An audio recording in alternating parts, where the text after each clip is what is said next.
Welcome into the 101st episode of the Sabremetrix podcast. My name is Bill. Alongside me, as always, is Walt. Walt, how you doing today on this Tuesday evening?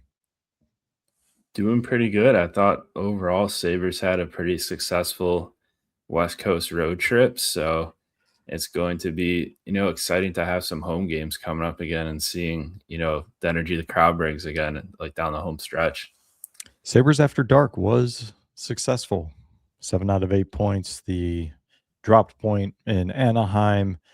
We can go over that in a second. I will say that we are recording this Tuesday evening, March 24th, 2026. We will be releasing it Wednesday morning.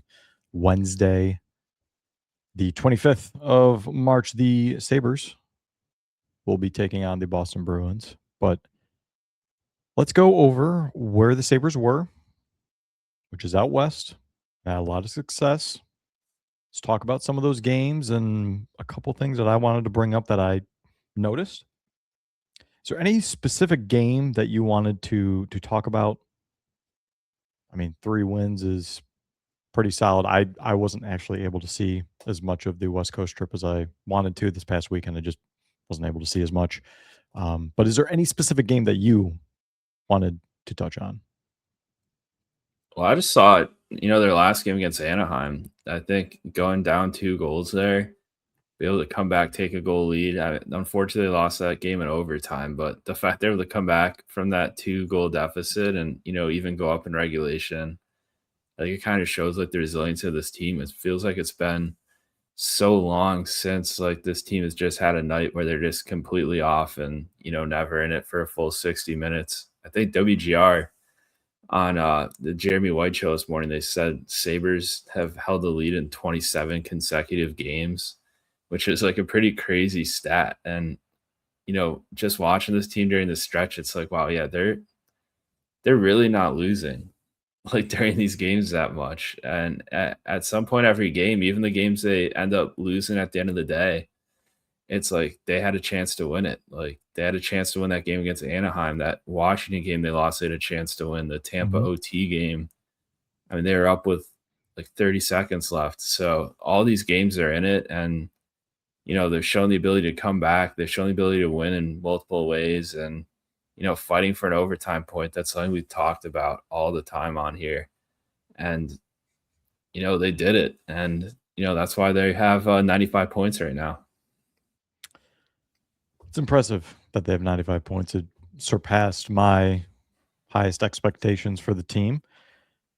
So this is all gravy to me, but they still have things to play for. The 2 games I wanted to mention were the Golden Knights and the Sharks game, back to back, and not back to back, but I meant to say back to back shutouts, not Tuesday and then they played Wednesday, but back to back shutouts.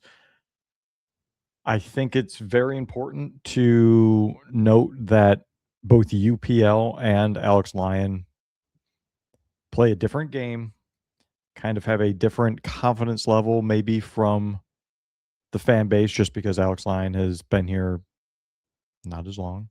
UPL's been here a little bit longer, and we've seen him develop in some of the struggles that he's had. So it's a little bit easier for us to point and say, hey, he's falling back into that, where we don't exactly know what falling back into that is for Alex Lyon.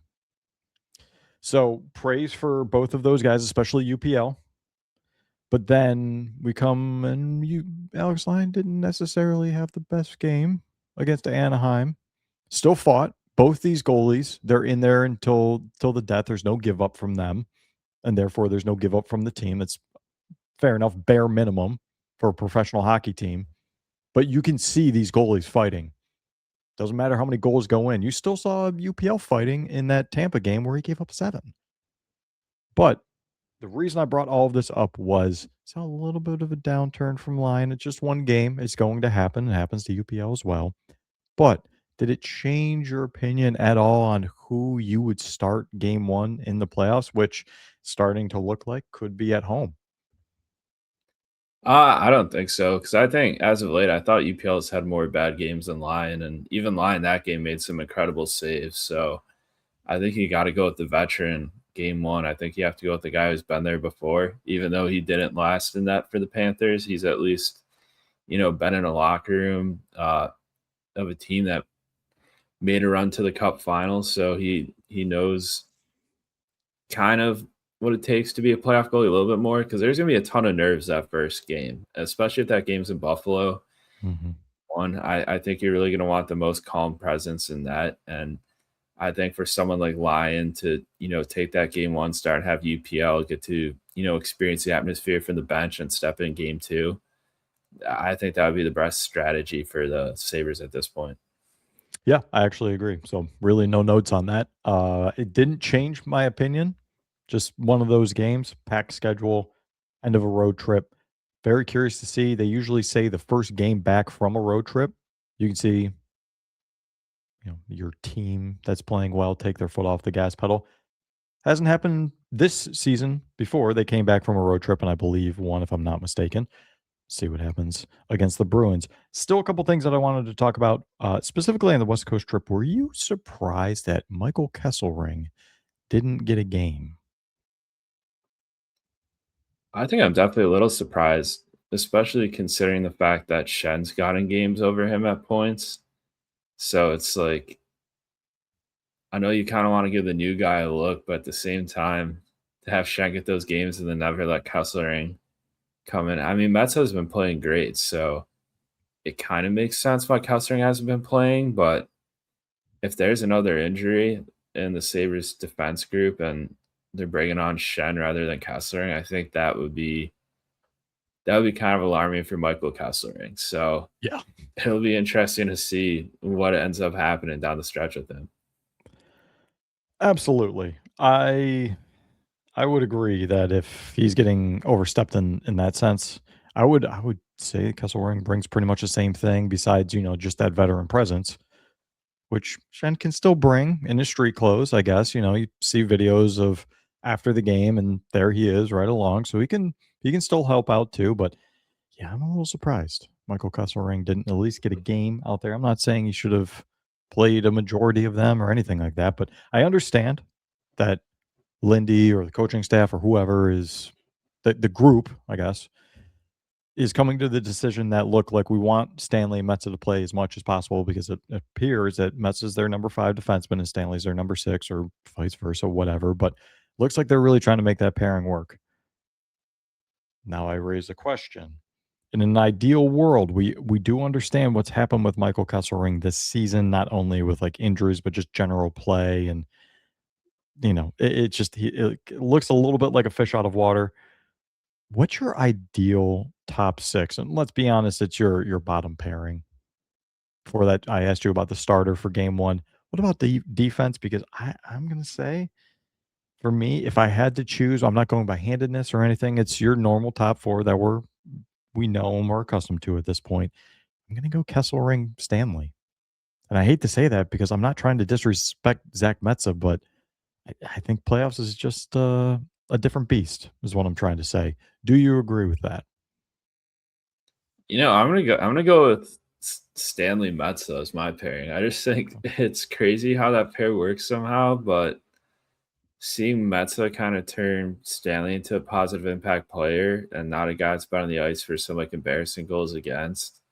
I think at this point in time, I'd roll with that. Like, I know there's still like another 12 games left in the regular season before the playoffs, so my mind could definitely change. But yeah, I wouldn't mind Custer in that spot either. Then you have someone like Connor Timmins who looks fully healthy right now too. He's skating with Darlene. I guess with him, I'd have to see where he's at right now if they put him in games before I'm like, oh, this guy's in my playoff top 6. But there's options there, and I don't think outside of Shen, who should just not be paired with Logan Stanley at all. I just don't want to see that pair again. Like outside of that, I think there's a lot of options he can go with there. Like I'd be fine with Shen if he's wouldn't be ideal, but if they're down like 2 defensemen and he had to step in on a pair with like Byram or someone further up the lineup, I'd maybe be like, all right, maybe we can survive this. But yeah, that pair with Stanley, that's just the one pair that I'm against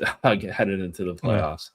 Fair enough. Yeah, you kind of took my next topic. I'm like, okay, well then, what do we do about Connor Timmins? I was gonna have get that answer out and then say, okay, let's throw another wrench into this. Connor Timmins. I I think it's been mentioned a bunch, and I would assume that the team also agrees that Connor Timmins is quite the penalty killer. And that's Yeah. something that Logan Stanley might not be as good at, or Zach Metza, doesn't necessarily. Of course, he doesn't play the power play, but maybe he doesn't necessarily play the penalty kill. And in the playoffs, I get it. You play your guys as much as you can, as much as it will allow. But maybe Lindy Ruff's like, look, like I really want those guys to, focus on the power play and 5-on-5. So instead of dressing Metza tonight, I'm going to have to go with Kesselring Timmins or Stanley Timmins, something along those lines. Options are not a bad thing to have, and especially if one or two defensemen go down, then you've already essentially used up that depth, and you're going to be happy that you had it. It's kind of like the same thing with goaltender this season. Caused some problems. We were like, what the heck's going on here? Next thing you know, it's actually kind of turned into a little bit of an advantage. Now, will that last into coming years where there isn't an Olympics break and the schedule is not as condensed? I'm curious to see how that all works out. But let's bring it back. Connor Timmins, what do you do there? I honestly don't even know. You just have, I think someone tweeted out, one of the Sabres reporters today, where this practice today looks like training camp just because there's so many guys on the ice. Like they have so many people on their active roster right now, especially on defense, where it's like I have no idea what, like if Metsä just plays really well to end out the year, I don't even know who your next in line would be. Like, is Timmins skip ahead of Kesselring there? Is Shen still ahead of Kesselring? I think that'll be the question that's going to be answered in like the next few weeks. But there's just so many ways they could go, and there's definitely going to be guys that are kind of upset with their role, I'd say, heading into the playoffs, because Timmins, they gave up a second round pick for. I'd imagine he probably thought he'd be playing playoff games. Stanley, they gave up a second round pick for. Metsä, who they pretty much signed to an HL deal out of Quinnipiac, he's been the guy that's been getting games. And another guy, Kesselring, too, is a key piece of that trade. I thought it was interesting. Lindy said today on WGR, like he was talking about how he doesn't really focus on where guys come from in terms of whether or not they deserve playing time. So he kind of mentioned that in terms of Metsä, where Sabres didn't give up assets for him. Was never a high-end prospect. He was just kind of an overlooked guy in the USHL that had a great college career and worked his way through the AHL, and now he's a 27-year-old rookie playing good hockey. So yeah, I don't think my point about being the Sabres have to play this guy because they trade a second-round pick, like I don't think that's going to factor in the decision at all. So yeah, that's kind of why I think there's going to be some unhappy campers on like the one or two guys that get left out during this final stretch in the start of the playoffs. I will say during the final stretch, I do, and I understand it's a delicate balance. How are you supposed to really make this work? But I really do want to see Kesselring and Timmins getting game time. Timmins just for the sake of getting your game lungs back. Yeah. And just seeing how he feels. And let's get a look at how he plays with Metsä. Let's get a look at how he plays with Stanley. Let's get a look at how he plays with Kesselring. Let's see how that goes. Let's get him back on the penalty kill. Is he still as good? Is he still eating pucks? Yes. Okay, cool. We know what we have here now. Kesselring is just, hey, again, quite frankly, in my opinion, I would have played him on the West Coast trip. I think now it's just to get him some game time and just see, hey, you've been left off. You're obviously not exactly happy about it. Show us.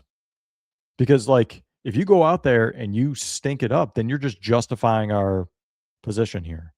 So when you do get that opportunity, that to Michael Kesselring, I still believe in him. I think it's just a bad year for him, and I want to see what happens next season. I want him around, is my opinion.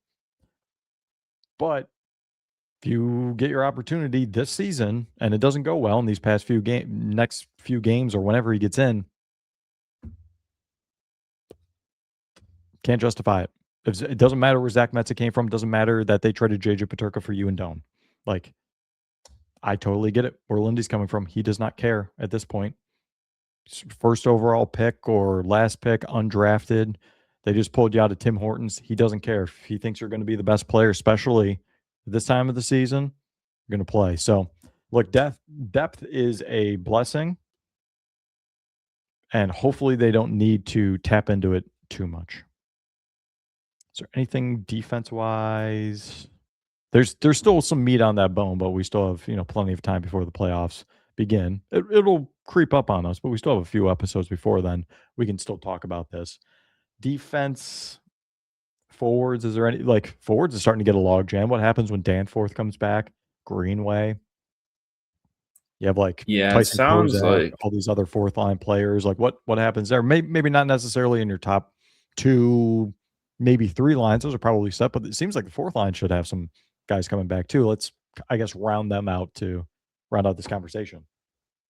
yeah, I guess based on what they said about Danforth's injury recovery plus his age, I'd be surprised if he's back at all.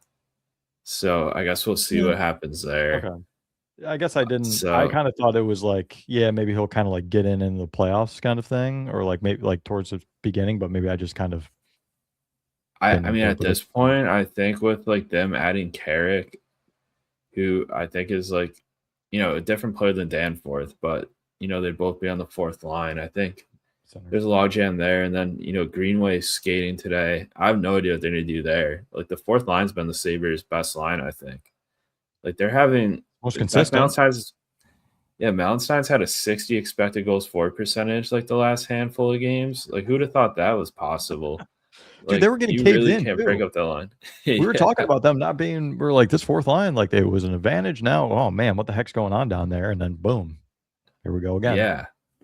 So it's I don't really want to break that up. I think, even the Doan, Oslin, Norris line, I don't think I want to break that up. And I think the line I do want to break up is, that top line at this point. I think that top line could be so much better. You need that line to be your best line every night. And I don't think they were really your best line, most nights on that West Coast road trip. I think they're just kind of lacking that dominance you kind of expect out of a top line. It's really been the depth scoring that's been keeping the Sabres team alive.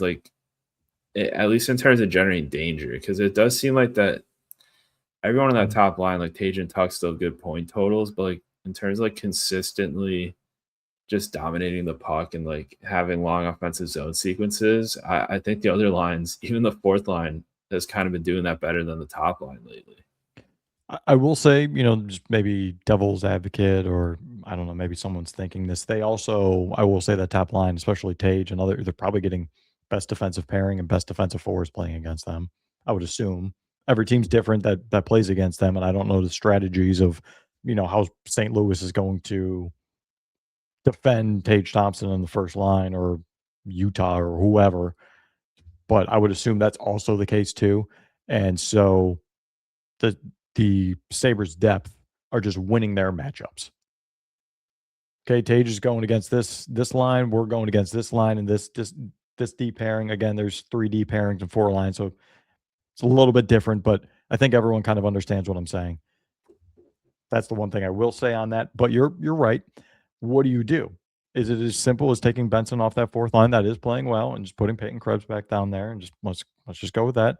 Do you said you didn't really want to move Doan off that line with Osland? Where do you Yes. who do you Peyton Krebs, serviceable on the first line if you need him, but if you're hey, on paper, this is the lineup I want, I'm not necessarily putting him on my fourth line. I think he serves a purpose for sure, deserves to be in the lineup, but it's the first line for a team that could potentially win their division. I don't know. I feel I personally would be a little bit more comfortable if it was Doan, Tage, and Tuck. Yeah, I think that's the same with me too. Just because the Tage line has been dominant with different players on it. It is possible, but yeah, the last few games they just haven't really been dominant, and I think Doan could help it out there. It would be Sabres don't have enough bodies on forward right now to pull moves like they're doing on defense, where you have guys like Kessler that you traded for that you're just scratching. I still Yeah. think Sabres are in that spot where they have their 12 and they're set with that 12. So I think that's kind of where they're at right now. I do think it'll change next season because unless the Sabres are on a 120-point pace next season, I don't think you could have someone like Consta Helenus in the AHL being like above a point per game at 20 years old and, not giving him a shot. So I think for now it makes sense to, keep that 12 and rotate it. And the fourth line's not getting as much ice time as the top line, obviously. So if you want to get the most use out of Benson, moving up to that top line would maybe make sense. But that fourth line has somehow been incredible. I know their shooting percentage is going to drop a lot. Right now, they're kind of on a shooting heater that's not going to last, but it's been fun to watch. I could see why Lindy wouldn't really want to touch the forward lines right now.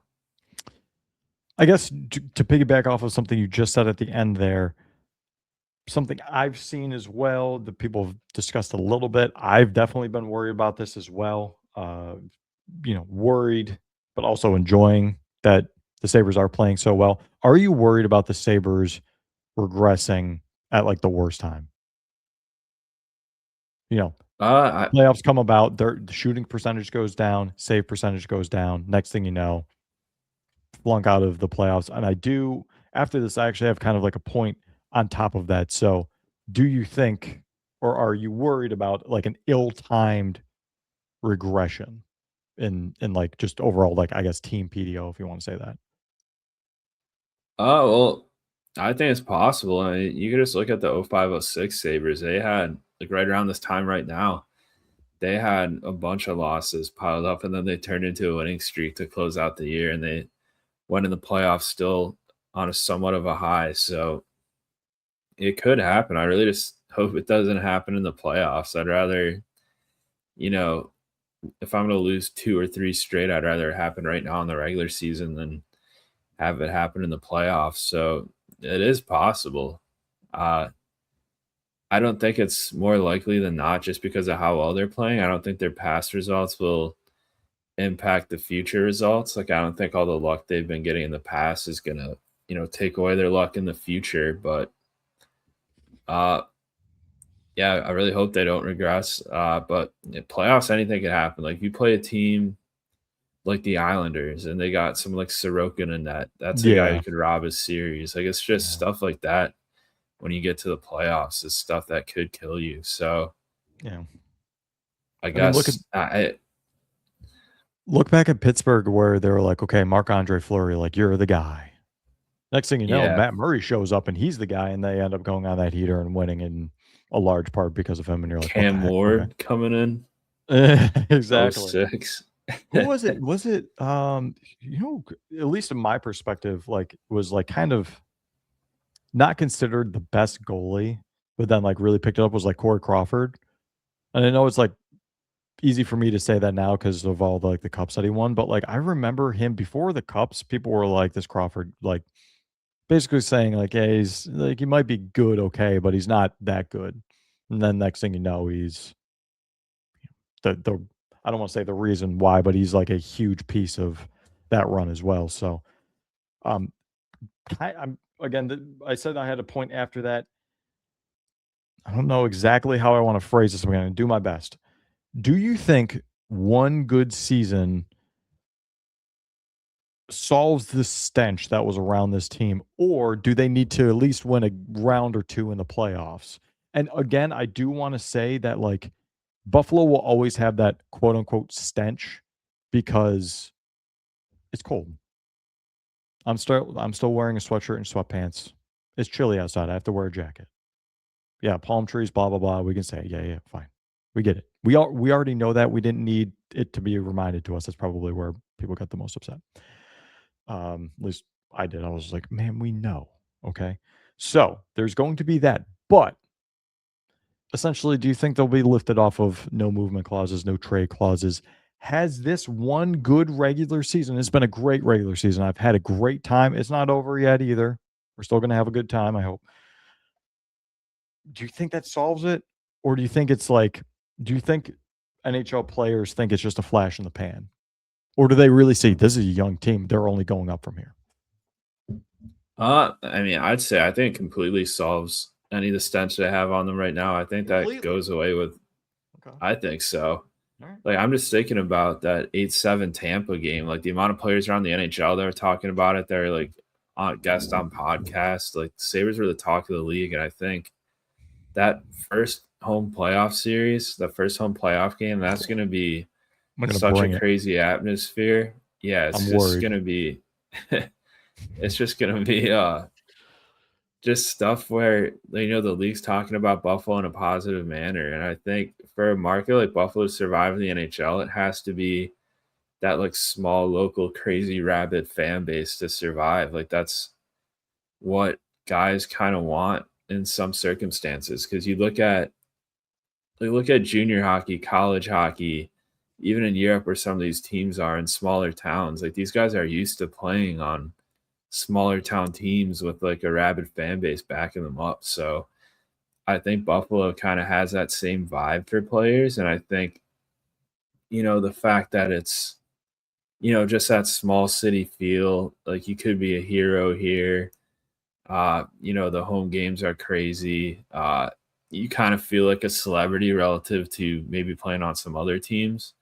So I just think all of that combined with the fact that we'll have like modern day evidence of how crazy this fan base could get. Because before it was all guys talking about like, oh yeah, I've heard Mhm. it's crazy. I've heard the atmosphere is wild. I mean, there's really not a lot of guys still in the NHL that were around playing in the NHL the last time that atmosphere is a case. I think Tyler Myers is the last active NHLer from that Sabres team.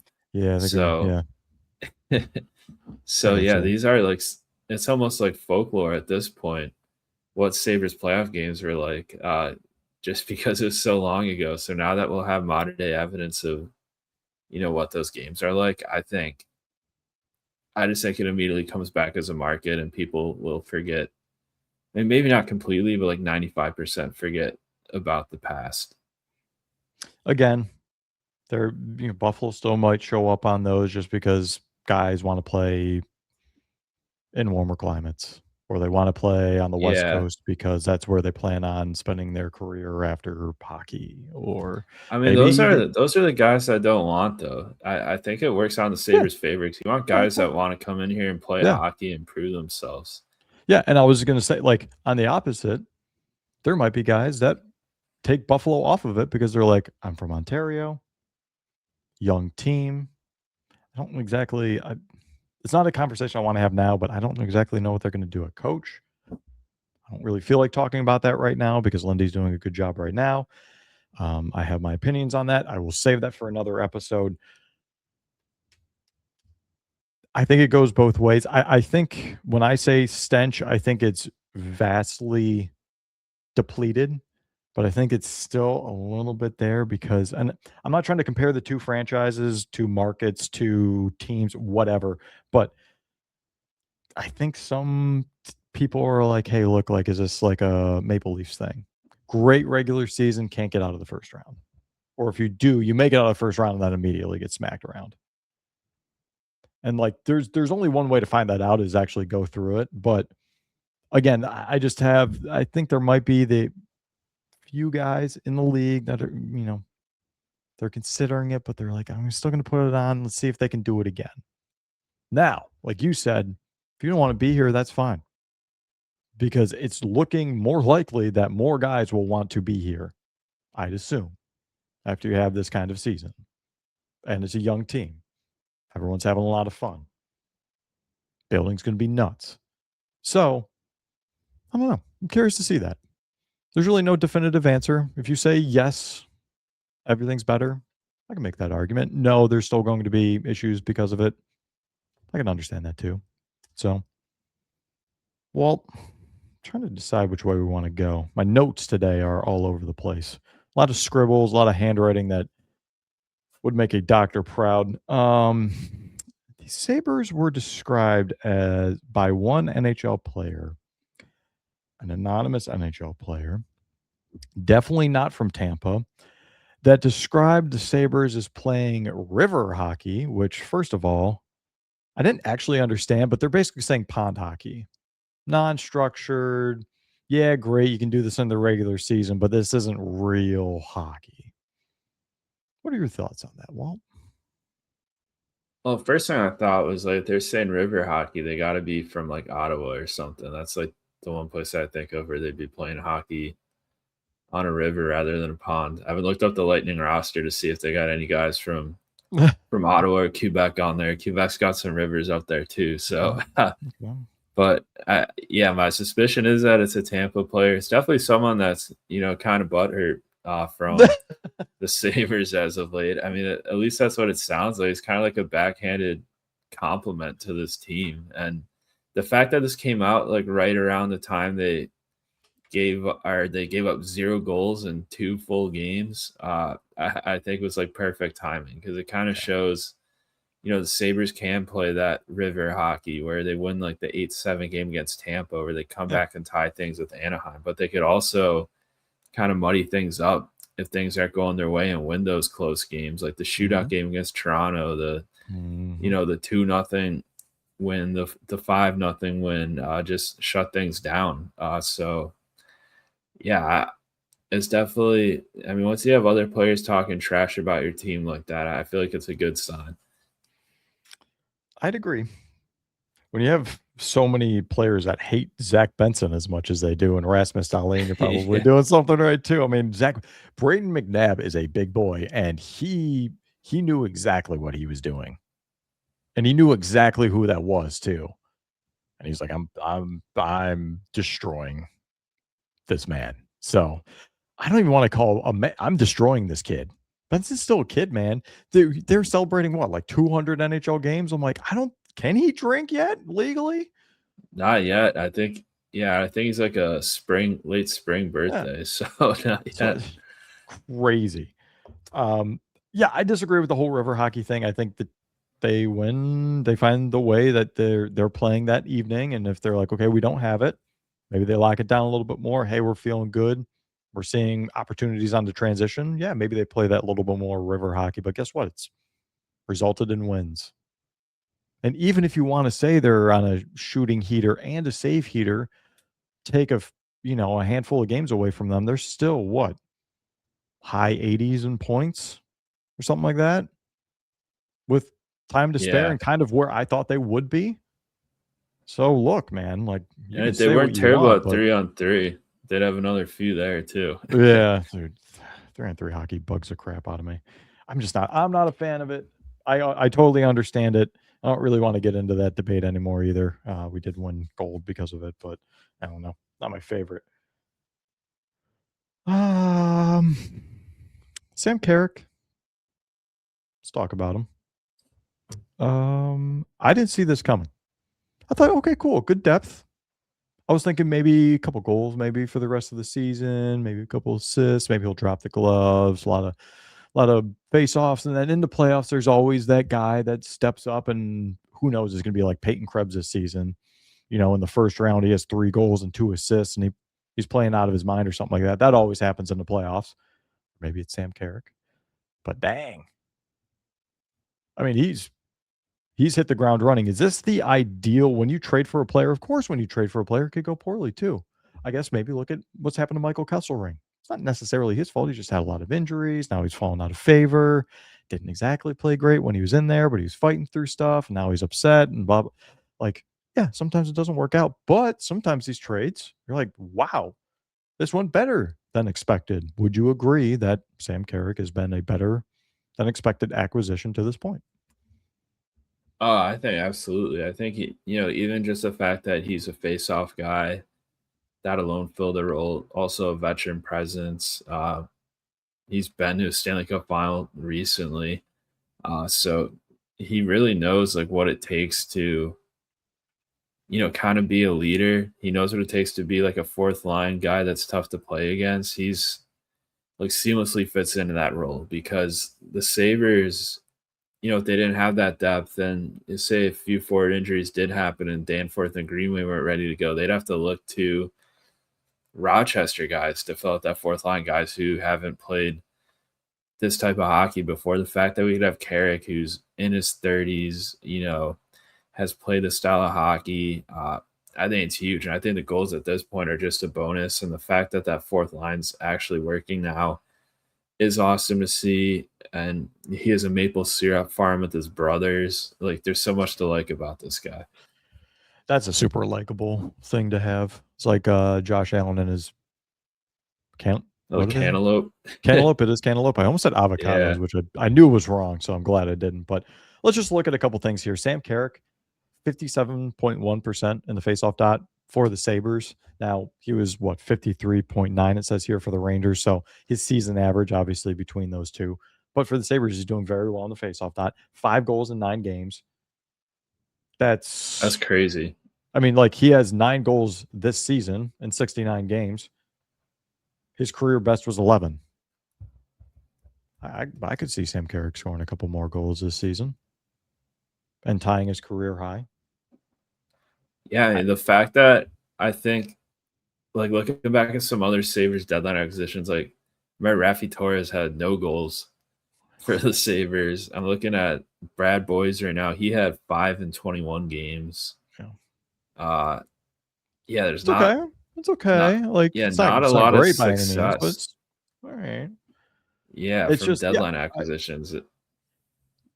I mean, we were they traded for Wayne Simmons for like 13 games, and we're like, oh, here we go.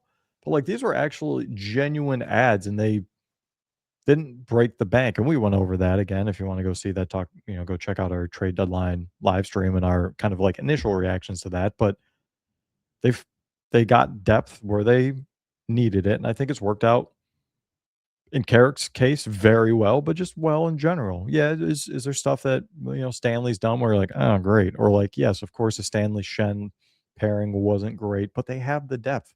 Like you said, you're not reaching in like, hey, Zach Jones, I know we haven't played you all season, but we're desperate. It's game 5. Get out there.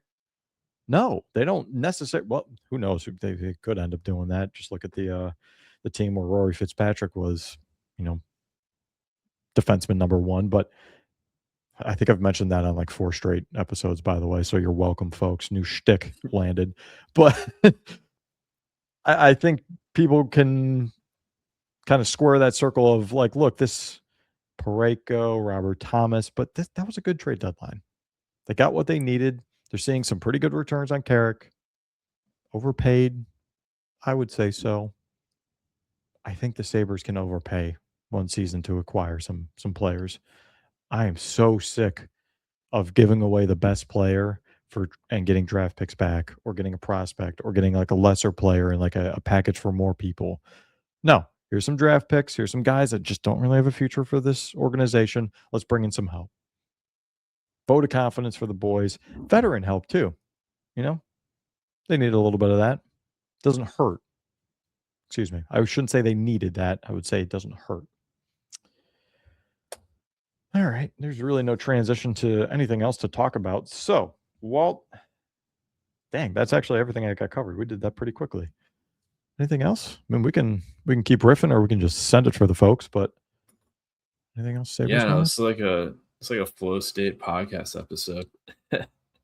Actually wrote something down though, so at least kept some kind of structure, which made me feel better about myself. So there's that. I think it's just the fact that they're so good now. We don't have usually we go on like rants about, like, oh wow, yeah, I can't believe they did this. It is the tweet that I forgot. I'm sorry, I'm not giving you credit. I'm probably not even going to hear this, but if he does for some reason, I'm sorry, I'm not giving you credit. But he was like, this Sabres team, he didn't say this, but they don't make sense. They were dead in the water to immediately good. We could have, it's gotten to the point where we don't exactly know how to address some of these things. Like, yeah, they're good. You see it, I see it. They're good. We're having fun. We don't have to dissect of why they're bad. And yes, we can dissect why they're good. I think a lot of people know constant forechecking, the high cycle in the zone, active defensemen. That's a lot of the reasons. Good goaltending. Samuelson scoring snipes from the goal line half the season. It's a little challenging in sometimes where you're like, there was no build up. Okay, we see the steps. Okay, this is what they need to do. They don't need to do anything right now. Maybe clean up special teams a little bit and make sure their stay healthy and make sure their goaltenders stay consistent. That's about it. That's wild. We've never been in a situation before, so it's like, oh crap, what do we talk about? And I'm much more happy doing this. It seems like I'd be happier like ranting and raving and blah blah blah. The content's better and getting clicks and everyone's PO'd and of course negativity sells. But like I'm having a lot of fun. This is a great season. Team's super likable. I just don't really know what to say. And we could go into charts and stuff like that, but we're just not doing that this episode. Walt, do you feel like I do? Like, holy crap! Like this is almost too much, too fast. I was parched for water, and now way too much got poured on. And I'm like, holy crap! Please stop! Like, whoa! I'm not asking the Sabres to stop being good, but it's just like this was so quick and so immediate and so out of nowhere because I honestly thought I was like, holy crap! We have another dead season. Yeah, I just saying it's so unlike anything we've seen before. It goes 22-23. Like in hindsight, they're close to playoff spot. In the moment, they had to do so much to even get to where they ended, where it was like Yeah. you never thought it was possible. It Devin was Levi, like, oh, they please have to, save us. yeah. So you have to win like 10 of the next 13 to have a shot. And they won a ton of games and they almost pulled it off, but the vibe was completely different. Like compared to where we're at right now, where we're like kind of comfortably cruising into a playoff spot. We don't need a miracle to make it. So yeah, it's pretty crazy. And playoff ticket pre-sales have started too I was with season ticket holders. That's pretty unbelievable. There's even like a Sabres playoff logo on the header of that email. That's something I never thought I'd see. So yeah, it's fun times. I wanted to ask you about that because I did see that, and I was actually kind of how I was going to close things. I was talking a little playoffs. What did you think of that being sent out? Excitement. Do you think pricing wise, do you think it was fair? A lot. We haven't seen playoff hockey prices here in Buffalo in forever. So, like, what do you make of that? And second question, who would you want to face? I've struggled with it. I want to see a bunch of different matchups. When it comes to like this is the best chance of the Sabres winning this round. Who do you want to see the Sabres play? I think like first off, the ticket prices, I think they're pretty reasonable in my mind. I think my seats are like 85 a game for the regular season. I think first round was like 130 for the playoffs. I've seen people that have like $25 seats for the regular season have their playoff seats for the first round be around $60. So I think at least to the season ticket holders, that's a really reasonable price. And there's also been like other fan bases that after seeing the Sabres prices are like, oh wow, this is like a lot cheaper than what our team charges for playoff tickets. That's nice to see. Yeah. So okay. Oh my God, the Sabres have all those cheap tickets. You guys suck. All these other fans are coming to your barn. It's like you can't have it Yeah. both ways. It's either it's great that we have low ticket prices or that we suck because Montreal Canadiens fans, because there's a million of them within the area come down, or Toronto fans. You know what I mean? Like, and then look at the Sabres Yeah. go out west when they're scoring out in LA or Anaheim or whatever. You could hear it, man. That's crazy. Yes, it's really like the Boston games here where it's like the price of a regular season game for like a team I don't care about. It's like I'm not gonna drop like $80 for nosebleeds for Bruins versus another team I don't care about. Yeah. Sabres, I don't think it'll last next year. For season ticket prices, it won't be that much more, but I don't think we're gonna have like $35 base price 300 level tickets next year. Like you could even see the games at the end of this year. Like I don't have Mhm. proof of this, but it definitely looks like they jacked up the prices they were selling them at. Like I think like the cheapest you could get a 300 level seat at for some of the upcoming games is like over Checking. $60. Yeah, I'm checking And Ticketmaster right now. Let's see. I think that Tampa game too, like even the tickets from the Sabres are really expensive now that that Oh. game means something. Yeah, so we will talk next week before that game because that's the following week. I meant to look up the schedule. Yes, so that's the day you come back. So yeah, we will be talking next week, and we will be talking about that game next week to kind of preview for the following week. That game is Monday, April 6th, 7 p.m. Dingus Day. Dingus Day as well. There you have it. Yeah, everyone's going to be all loaded up on Easter chocolate Yeah. and looking to fight. So okay, I agree. I thought the prices. I was like, okay, solid. I didn't know what to expect. I was like, okay, good. Of course they were going to be more expensive. It's playoff hockey, and big revenue. And Terry's finally going to see some, hopefully, see a profitable season after about God knows how many.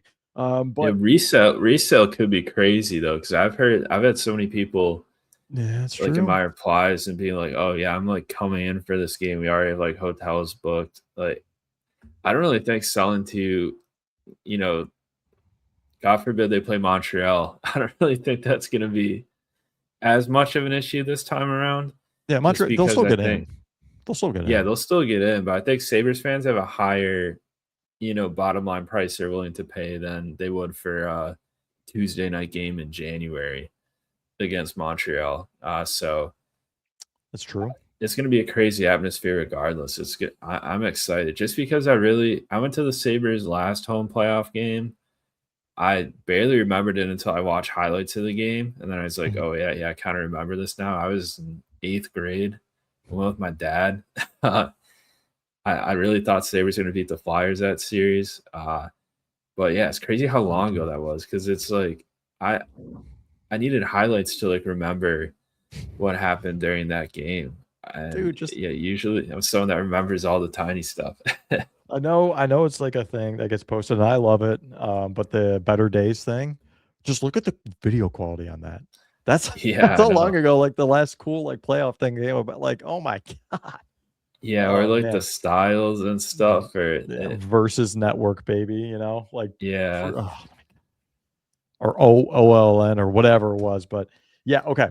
That was So like they had like nothing cool downtown to show on that video either back then in 2006. Like by it the was arena was literally just like yeah, it's like Pearl Street was like the only restaurant nearby, and Harbor Center obviously wasn't there. Canal Side, it's Buff just like a field. Buffalo struggled, man. Buffalo really struggled. Um, been trying to read up a little bit more on the history of it, but I want to find like a really good like entire history of Buffalo going back to before it even was known as Buffalo and everything that happened here. So who knows? Maybe this will turn into a Sabremetrix history podcast.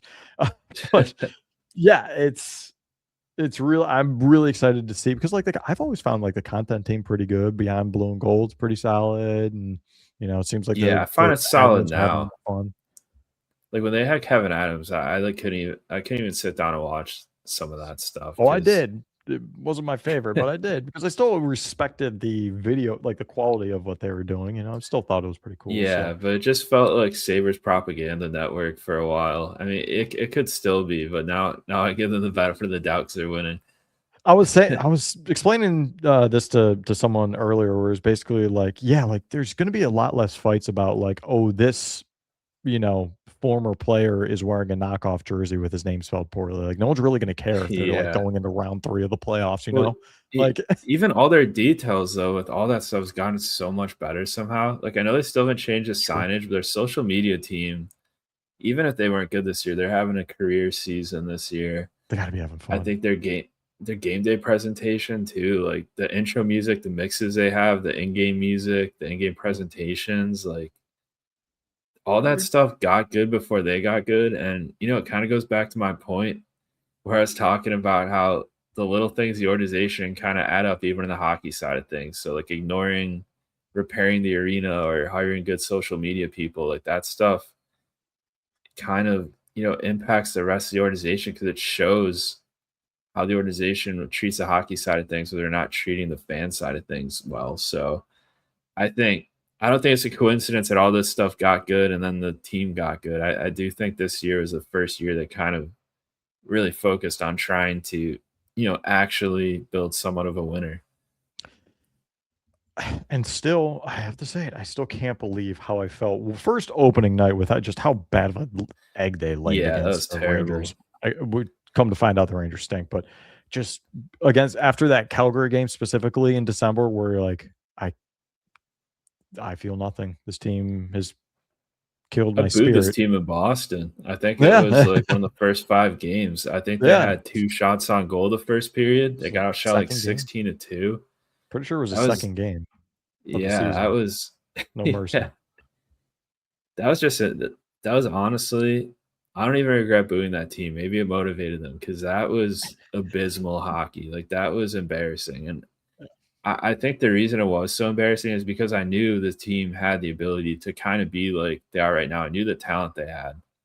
And Yeah, earlier on in the season where they just weren't showing up, like that's I feel like for me that just goes beyond talent. Like that was just guys just not showing up. So I think yeah. now that they finally got the guys showing up, I think their talent really starts to shine through. Agreed.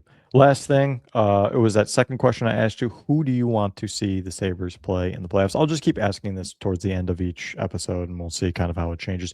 Who, and this is not who you want to see. I would love to see Detroit or Montreal, just historic franchises, stuff like that.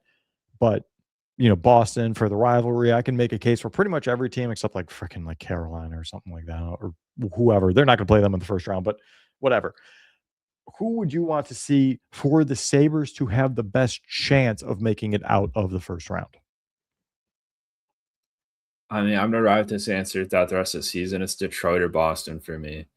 I think if you get either one of those two, I'd be really confident in their odds. I think the team you want to avoid, and I took some heat for this yesterday. Everyone's like, oh, they have a lot of injuries. Jake Sanderson's coming back. I think the Senators are even good with the depleted defense, but that team is playing great hockey right now. They're up 3-0 on the Red Wings right now. Mhm. I think when, Sanderson comes back, when that team's, you know, Yep. He's good. yeah, it's He's just a good. good team. Like they just shut down stuff defensively, that entire team. And I remember the Sabres game where Byram scored the overtime winner. Mhm. Uh Sabres got to play that entire game. Like the Sabres still won that game, but they haven't really been outplayed like that in a while since they started winning again. And I don't know. Yeah, it's just not them and Columbus, but I think Columbus is good enough where they're going to be not in a wild card spot. I think they're good enough to kind of take a 2-3 spot in the Metro.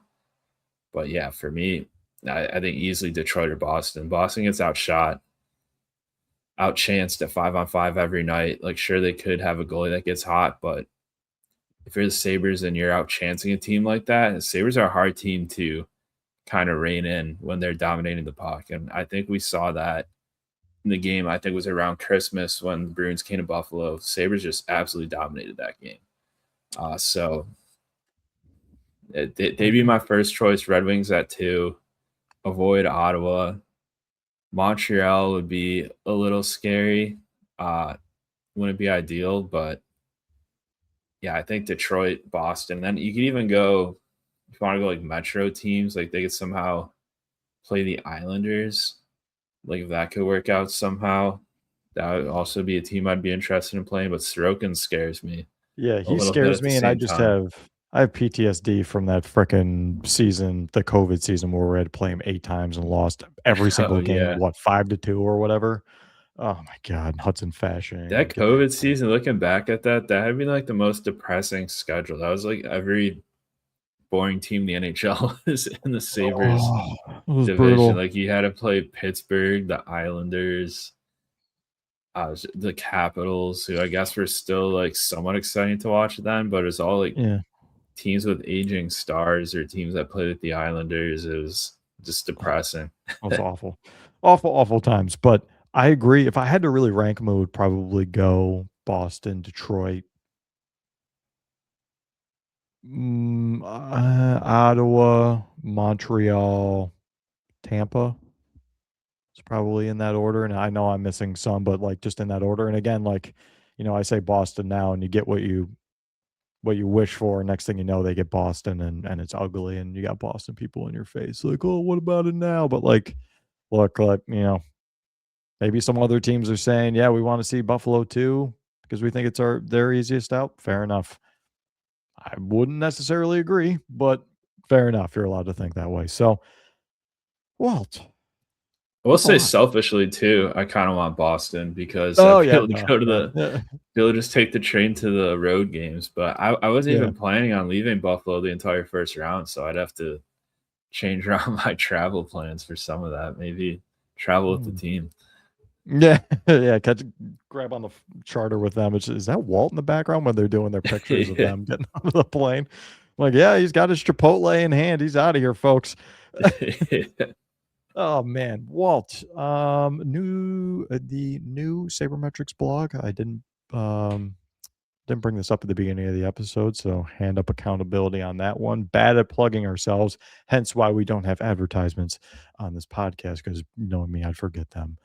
Walt, any word on when maybe another article would be dropping? Probably sometime this week, I'm hoping. Cool. So if you Cool. want to get that article instantly sent to your email, just subscribe to the Sabermetrics blog on Substack. Mhm. You could find the link in my bio on X. So if you go on there, click there, subscribe, you'll get the article sent right to your email, and we'll, try to do a mix of everything. Some easy number based articles, just going over quick topics with the Sabres, and a good resource to have as we head into the playoffs. I have a couple plans for it. I feel like it's probably going to be a summer thing, but I do have a couple plans that aren't necessarily what Walt is doing. It's a little bit more like back end technology and having to kind of build stuff. But I do have a plan for it. We'll see if it comes to fruition. I'm not promising anything, but I am very much looking forward to your next article, Walt. I will also make sure that the Substack is in our podcast Twitter bio as well. I think that's it. Walt, final word? Guess my final word is just go Sabres. Let's win a series or two in the playoffs. Let's win the cup. Let's actually, I'm sorry, but I will say stay healthy Yeah, to get stay into the healthy playoffs. too.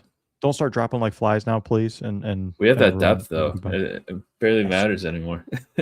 Yeah. But health and fun. It's what we're looking for. Go Sabres. We'll catch you on the next one.